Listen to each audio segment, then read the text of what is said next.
Kita ke kabar lain pemirsa, sejumlah isu strategis mulai dari keamanan, investasi hingga lapangan kerja dibahas dalam diskusi santai oleh pengurus Kadin Pusat di Menara Kadin, Jakarta. Selain dihadiri sejumlah pejabat Kadin, kegiatan luncheon meeting di Menara Kadin, Jakarta dihadiri pula Menko Bidang Perekonomian RI Airlangga Hartarto. Ketua Umum Kadin Indonesia Anindya Novian Bakri menyampaikan fundamental ekonomi nasional masih terjaga dan perlu diimbangi dengan kerjasama serta reformasi struktural. Anindya juga mengungkapkan bahwa dunia usaha prihatin terkait isu keamanan yang berpengaruh pada sentimen investasi dan perdagangan. Namun ia menegaskan stabilitas rupiah dan pasar modal masih terjaga sebagai simbol kepercayaan internasional. Untuk memperkuat ekonomi lokal, Kadin telah berkoordinasi dengan 38 provinsi dan pemerintah daerah untuk menjaga ketenangan dan menggerakkan ekonomi. Kadin juga mendorong konsep Indonesia Incorporate yang inklusif, melibatkan pengusaha besar, menengah, UMKM, dan koperasi.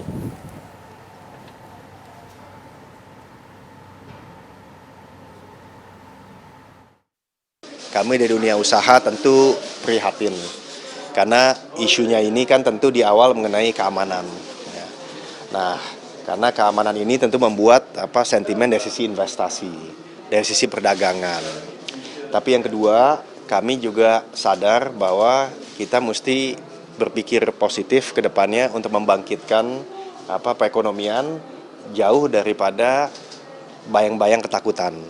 Nah, kenapa? Karena kita tahu bahwa mau dibilang apa, stabilitas daripada rupiah paling tidak terjaga, pasar modal terjaga.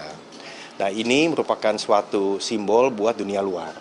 Apakah artinya distribusi ekonomi, pergerakan ekonomi di daerah itu sudah lancar? Tentu kami langsung koordinasi dengan 38 provinsi hari Minggu beberapa hari yang lalu untuk menanyakan bagaimana. Secara umum mereka fokus untuk melaksanakan aksi damai supaya tenang.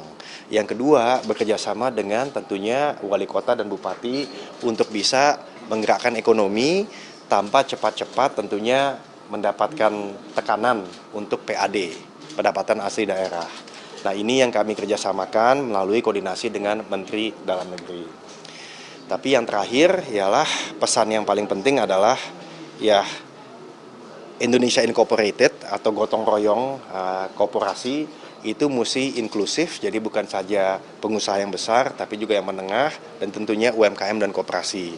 Nah, di sini kami mendorong pemerintah untuk mengajak bicara teman-teman di Kadin, bukan hanya Kadin Indonesia, tapi juga Kadin Provinsi, Kabupaten Kota, dan juga tentunya dari sisi asosiasi. Tujuannya untuk apa?